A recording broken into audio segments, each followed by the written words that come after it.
le manuscrit de Crac. Crac, c'est le personnage que vous avez reconnu avec sa fraise. Mais ce qui était mignon dans la vidéo, c'est qu'on a voulu que la fraise, elle bouge tout le temps un petit peu comme ça, vous avez vu. Elle est tout le temps en train de... comme s'il y avait de l'eau qui passait, du courant. Du coup, ça fait tout le temps un petit mouvement. Après, on fera une photo, chacune avec la fraise, d'accord? Oui. Comme ça, on aura un souvenir.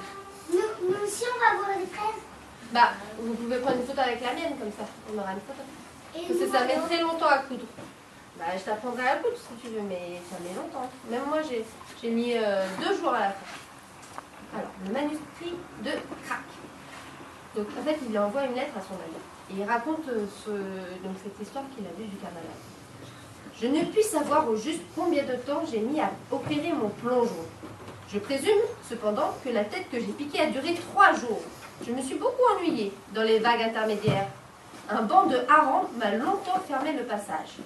Après l'avoir mis en déroute, je me suis reposée de ma victoire sur un banc d'huîtres où j'ai déjeuné.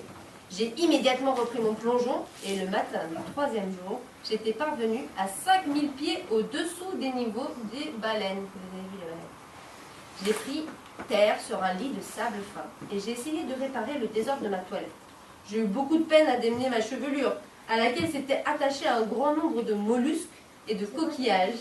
Des mollusques, c'est des petits animaux de la mer tout mous. Ah. Oui, ça s'était accroché pendant qu'il descendait. Et des coquillages en tout genre. Donc imaginez, il avait plein de coquillages dans les cheveux.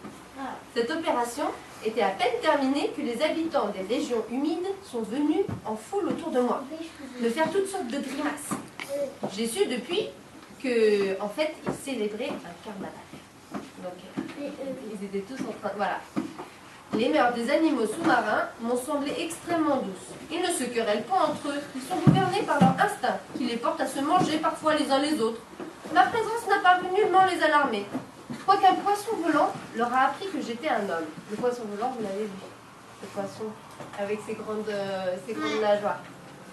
Non, c'est le poisson singe. Ouais, le poisson singe, c'est pas un poisson volant, c'est un poisson singe. Oui. Un immense cortège a défilé devant moi. C'était celui du bœuf gras. Par une combinaison que j'ai trouvée pleine de goût et de sel, ils avaient pour escorte une cavalcade d'animaux déguisés en ce que la gastronomie offre de plus succulent à l'appétit des hommes. Ce bœuf sortait des pâturages du vieux Neptune. Donc comme il faisait jour, des flambeaux éclairaient le passage du cortège. À la nuit tombante, l'aurore a commencé à apparaître. Alors tout le monde s'est rendu au bal. Il avait lieu dans une grotte azur aux murailles de nacre, dont les stalactites illuminées par les rayons réfractés du soleil brillaient comme d'autres guirlandes d'or. Vous avez vu les stalactites? Oui, c'est là-bas. Ouais. Les animaux étaient travestis de la façon la plus simple et la plus pittoresque à la fois, dans une galerie peu éclairée. Alors voilà, je vais vous montrer. Oui. En fait, vous avez échangé les masses. Alors attends, je finis, après je vous montre les images. Donc les animaux étaient travestis. Dans une galerie peu éclairée, un ours poursuivait une limande pour lui demander son adresse. Un lièvre hors de lui attaquait une lionne qui pouvait à peine le résister. Une gazelle qui traînait par les cheveux un lionceau, son amant, qu'elle venait de surprendre en tête-à-tête avec une levrette de l'opéra. Donc le mouvement, la joie, la folie étaient partout, même chez un corbeau en domino noir qui promenait de groupe en groupe ses bons mots. Donc je vous montre l'illustration. Là en fait c'est comme on a fait, c'est les